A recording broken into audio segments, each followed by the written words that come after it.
Throughout history, in times of crisis and tragedy, American people look to leaders for one thing: leadership. Americans don't want to hear excuses. We don't want to hear self-congratulations. We don't want to hear scapegoating. It's a very simple concept. We want our leaders to lead. In the aftermath of Sunday's shooting at the Pulse nightclub in Orlando, Florida, a place of celebration for the LGBT community, Donald Trump proved that he is a terrible leader, as he is a terrible businessman. Trump proved that he's not the person to lead our nation through difficult times, or in fact, any time. Trump failed the most important of tests for a presidential candidate: how to respond in a crisis. When our citizens are under attack, how do you respond? Donald Trump failed that test. Trump proved he's not the person to lead our nation through a crisis. He is not commander-in-chief material, underlined, underscored. But so it doesn't matter what the problem has been, Trump has failed. Trump isn't the person we want to have his finger on the nuclear button, because he's clearly incapable of that responsibility. That's just not me saying it. Even the junior senator from Florida has questioned whether Trump can be trusted with such an enormous obligation. But the fact that Donald Trump can't be trusted with the nuclear codes hasn't stopped Senator Rubio or many other Republicans from endorsing Trump for the highest office in the land. There's absolutely no question, none.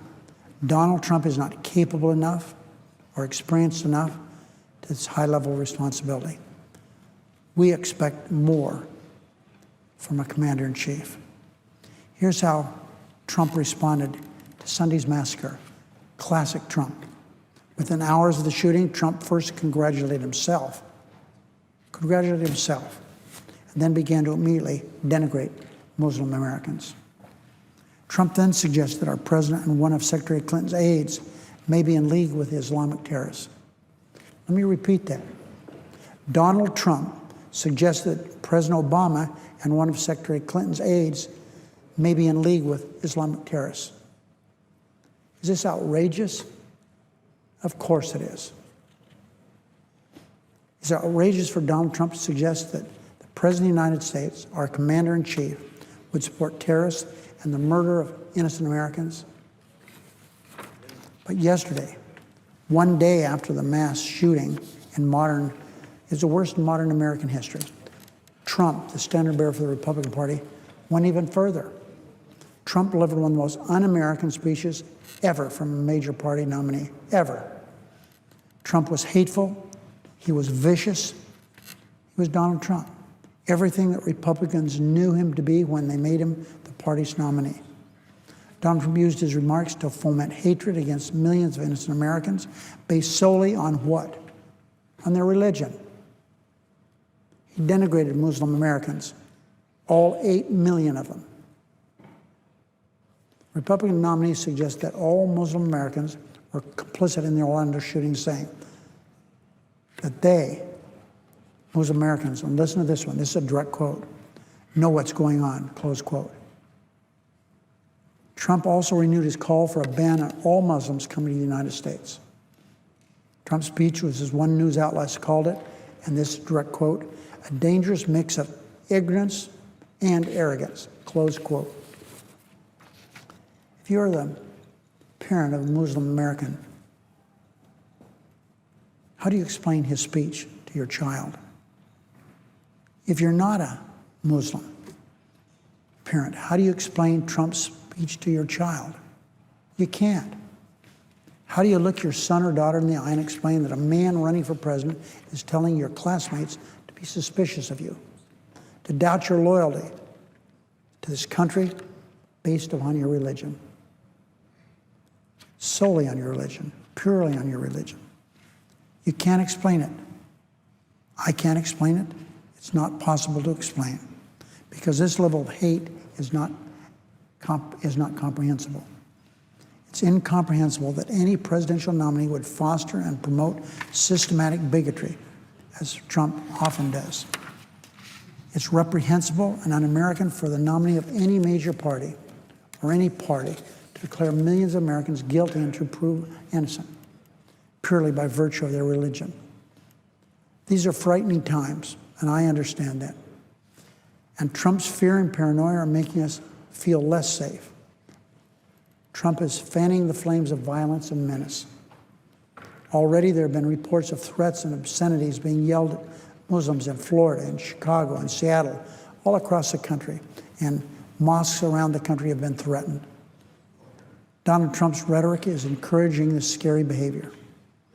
What we have seen from Trump in the 2 days since the Orlando shooting is rank and it's reckless. But no one should be surprised. This is vintage Donald Trump. Contrast Donald Trump's actions with the response from our nation's Muslim communities. Muslim leaders all over America were some of the first to condemn this attack and rally in support of the LGBT community. And the Muslim community has taken part in the blood drive to help the victims of the attack, as they always step forward. While Americans within the Muslim and LGBT communities are trying to unite Americans in the aftermath of Sunday's shooting, Donald Trump is doing just the opposite. He's doing what he's so good at doing, dividing. And then in the wake of this awful massacre, Trump tried to cast himself as a friend of the LGBT community. How about that? But it didn't take minutes for a spokesman for the Human Rights Campaign, the nation's largest gay rights group, stating that Trump is, quote, no friend of the community. What does it say about the Republican Party? That they're endorsing this vile man? Doesn't say much. What does it say about Republican senators that they're backing Trump for president? Not much. What does it say about Senate Republican leadership, about the Senate Republican leader that he's supporting Trump? Not much. Every time the senior senator from Kentucky reaffirms his commitment to support Trump, he's validating Trump's behavior. He's giving credence to Donald Trump's rabid anti-everything speech. His anti-American stances against Muslims, women, Latinos, blacks, people with disabilities, immigrants, veterans, and others. If they, senators I've mentioned, accept this kind of rhetoric as part of our political dialogue, they're all guilty of normalizing hatred. Senate Republicans are doing just that. When the leader of a major party is promoting unhinged conspiracy theories and calling for hatred against his fellow Americans based solely on their religion, we're in dangerous and uncharted waters. We must make clear that Donald Trump does not speak for us. I'm trying to do that. We must stand arm in arm with our Muslim allies around the world who have been victims of terrorism, who say to the radicals, not in my name. Not in my name. And remember, Muslims around the world are helping us defeat the terrorist attacks. Who has suffered so much because of this crazy brand of hatred? Who has suffered more than anyone else? Muslims. We don't know how many are dead in Iraq following the invasion, 500,000. We know at least 300,000 in Syria. They're all Muslims.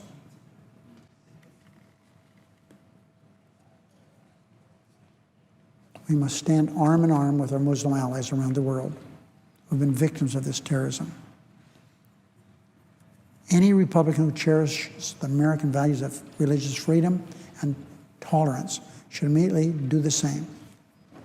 Say, not in my name. Republican senators should say, not in my name. Republicans must do what they have had they must do what they haven't had the courage to do. Stand up to Trump and say no more, stop it. He's not a leader. He's unfit to be our president, unfit to stand for the values upon which this great country was founded.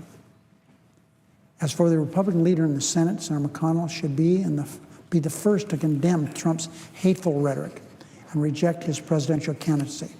Let's hope the senior senator from Kentucky can bring himself to do just that and do it soon.